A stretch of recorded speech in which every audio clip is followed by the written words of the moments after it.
Let p of x equal 7 minus 3 times the quantity x minus 4, plus 5 times the quantity x minus 4 squared, minus 2 times the quantity x minus 4 raised to the third, plus 6 times the quantity x minus 4 raised to the fourth, be the fourth degree Taylor polynomial for the function f about 4.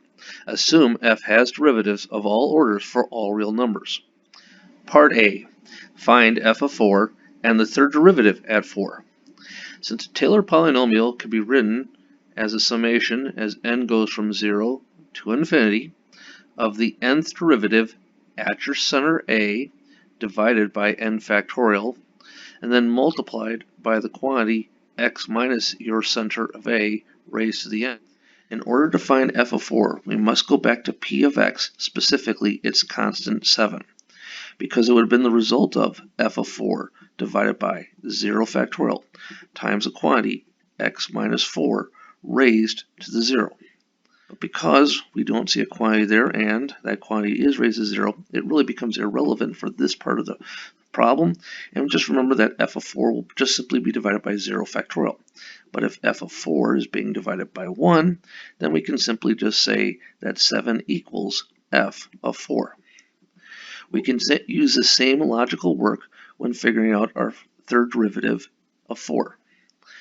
We'll go back to the p of x. We will find specifically the third order, which is negative 2 times the quantity x minus 4 quantity cubed. Realize that this is the result of a third derivative, specifically at 4, but this one would have been divided by 3 factorial, and we would have then multiplied by x minus 4 quantity cubed.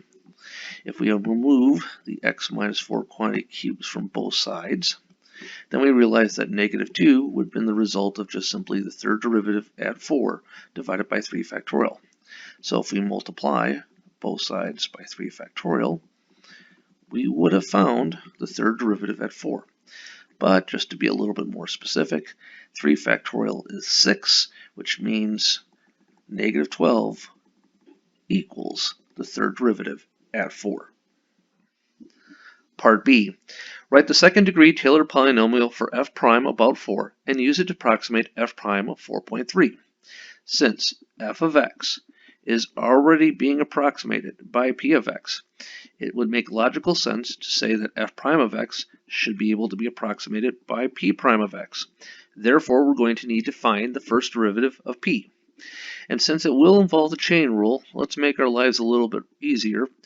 All quantities of x minus 4 will have a derivative of 1 for the inside, so that won't have much of an impact. So, starting with the 0 degree term, or in this case the constant 7, its derivative is 0. We won't write that down, and we'll move on to the next term, negative 3 times x minus 4. That simply is negative 3. As we continue on with the next term, and we take its derivative, which is 5 times 2 times the quantity x minus 4, and then comes negative 2 times 3, that's times 3, x minus 4 quantity squared.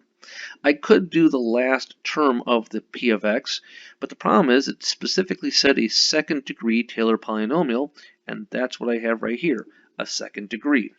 So, if we clean it up, we could write negative 3 plus 10 times the quantity x minus 4 minus 6 times the quantity x minus 4, and it's squared. So as I continue on and I approximate what 4.3 is going to be, I just need to plug in 4.3 for my various values of x. Of course, if you felt that you could have just gone directly to 0.3, go right ahead and do so. And when I'm all done and working it out, it should come up as negative 0.54. Part C. Write the fourth degree Taylor polynomial for g of x, which will equal the integral from 4 to x of f of t dt about 4. So let me repeat that one more time. G of x is going to equal the integral from 4 to x of f of t dt.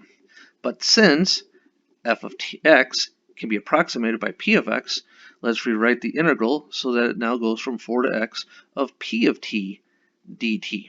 and t will just be used again as a temporary variable. So we'll need to find the antiderivative of p of x. And we'll start off by taking 7 and now multiplying what you would think is x, but because the center is around 4, has to be the quantity x minus 4.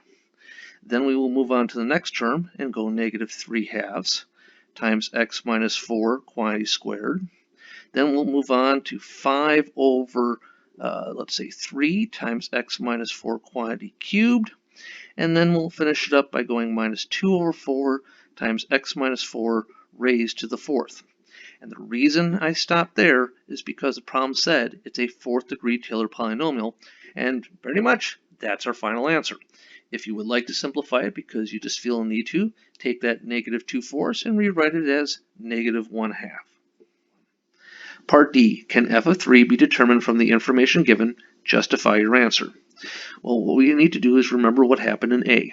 Since f of 4 was determined to equal 7, because we went through the process of realizing that f of 4 divided by 0 factorial equals 7, and we then found out that f triple prime of 4 equaled negative 12 for exactly the same reason. Well, of course, it's the third derivative being divided by 3 factorial equaling positive 6. We could have done the same thing to figure out what f prime of 4 is, and we could have figured out what f double prime of 4 is. The point I'm getting at is you can tell the exact answer for f of 4, f prime of 4, f double prime of 4, and f triple prime of 4. But the question is, can you determine f of 3? And the answer is no, because the best you could do is approximate it using the 4th degree Taylor polynomial.